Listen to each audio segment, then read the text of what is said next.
Oh. What's going on, guys?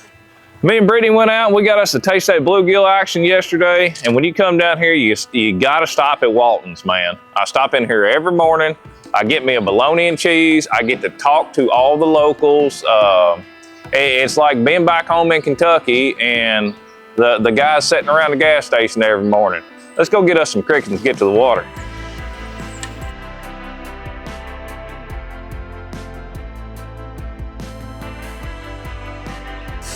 Thank you, ma'am. You're welcome. Special made, best bologna and cheese sandwich in the whole state of Tennessee. Now, hit that subscribe button, like this video. Let's go out there and show you just exactly how to catch these fish on a brand new lake. We haven't been there. I was there 3 years ago, one day crappie fishing. We're gonna go out there, we're gonna find some bluegill beds, we're gonna get on them. Now let's go fishing.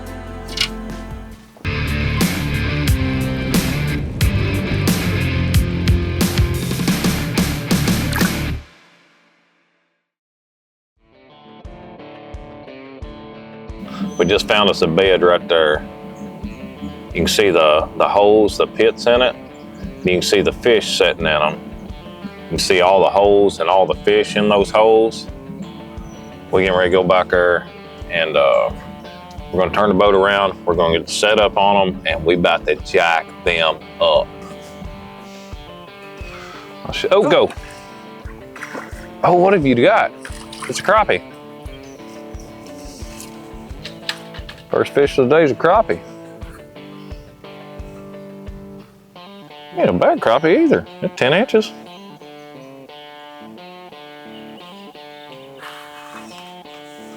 Catching crappie on crickets.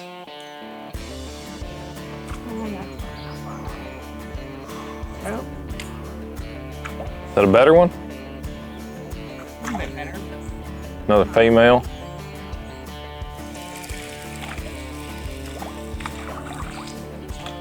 I got me a little male. He's just a little guy. Yours is male too. Well, there's our first double of the morning.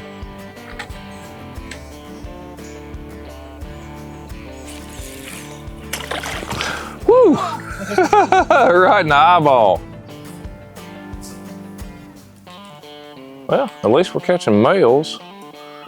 These just ain't gonna do it. We are just blistering their butts right here. We're catching a lot of fish, but the size isn't what we're wanting. By catching that many fish off of this bed right here, and they're all just under eating size, it's time to make a move and see if we can't find some bigger ones.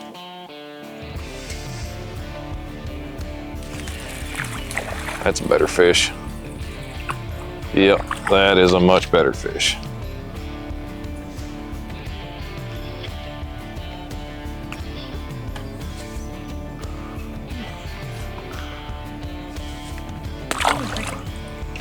See, there's more bed up underneath right here, up underneath these trees. The holes are a little bit bigger. There's a big fish in that one.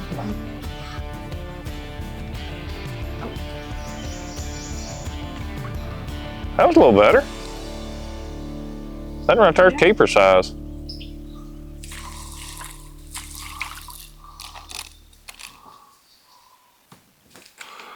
Mine ain't big enough to fillet.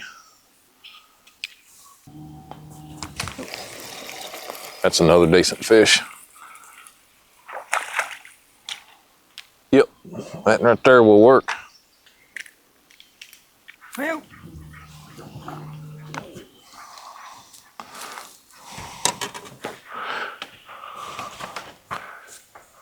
Decent fish? Yes, ma'am.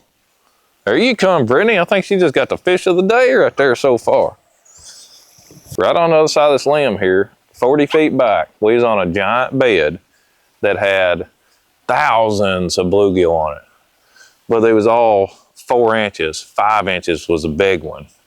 All we did was came around through there and kept on. This is just a big bed all the way down through here. Every bed will have a sweet spot. That sweet spot can have your giant brim, or it can have your big old shell crackers. Shell crackers will often have a smaller bed around a big bed, and you'll see bigger marks, or you'll catch one throw right back in there. They like being isolated, just like these bigger brim. They're isolated from the smaller ones. Why? Very simple. When it comes to eating, the smaller ones are faster than the big ones. They can't compete with them. She's got one on up there now. They can't compete with them to be able to be fast enough to catch the food. And that's why they isolate and go in size class by fish. Oh, that's a man. Oh yeah, there we go. Finally a good fish. She let me catch one of them good ones.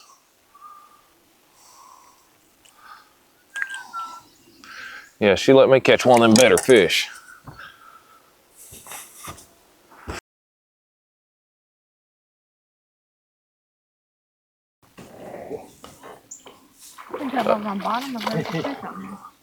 That one's black as coal too. Shell cracker. Is it? Yep. There we go. That's what we're looking for. Now, where was she? You just take your time getting that off the hook, all right? I've seen them shell crackers spawn in 6 inches of water. Doing something.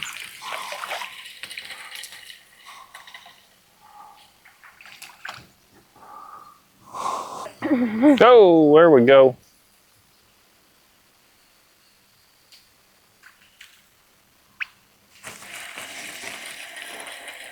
Oh boy, come here, fish of the day. Shell cracker. That one little spot has got some male shell crackers in them.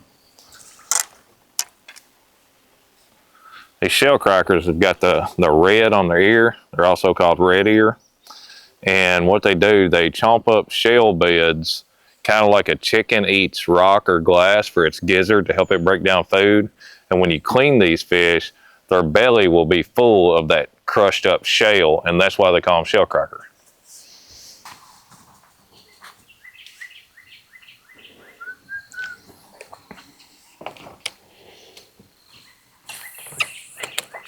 Well, she hit the spot now.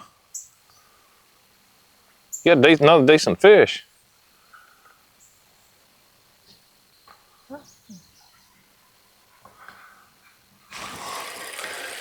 Oh!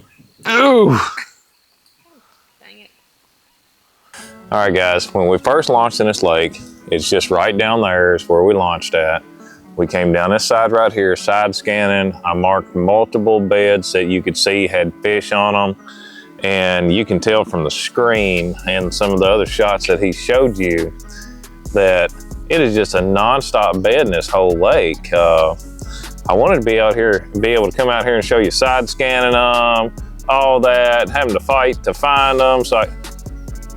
But I don't think there's a bank on this whole doggone lake that ain't got a bluegill bed on it. It is unreal. I'm contemplating making this location public so that people will come in here and catch the fire out of these bluegill, because this lake, it needs it. It needs to have them taken out. And you've caught how many crappie? 4? Yeah, a few crappie fishing with a cricket, and then 2 red ear. Now that was my thing. If I got on the red ear real good and hard, I wasn't gonna tell everybody where this is. But I'm gonna think about that one for a minute. We may let the secret out of the bag on this one, but this one's not on any mapping system out there. It's not on Navionics. It ain't on the Garmin base maps or Lowrance base map or any of them. I found this lake looking on Google Earth.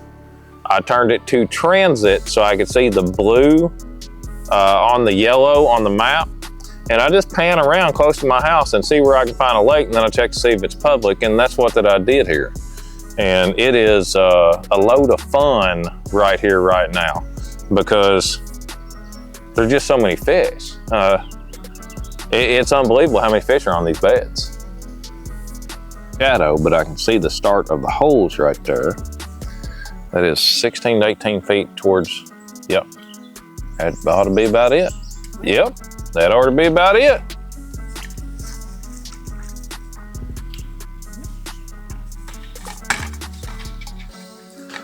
That's how accurate that electronics make you after you learn how to use them.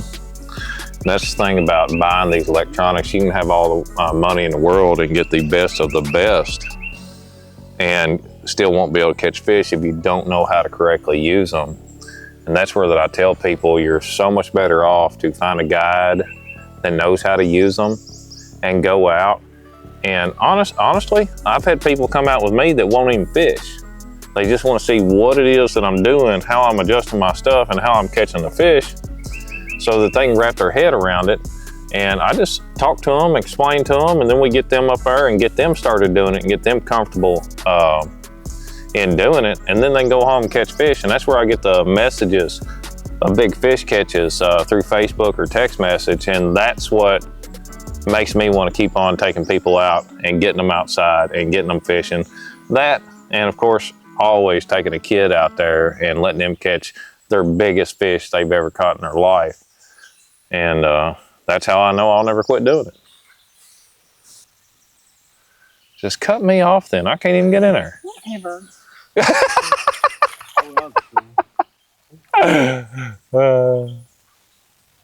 That is a good one.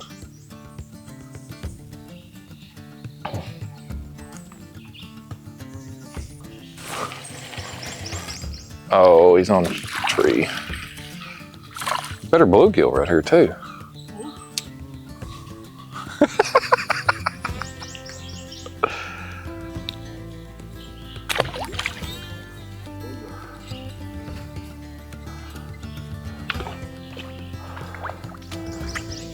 Yeah, much better bluegill right here in this one spot.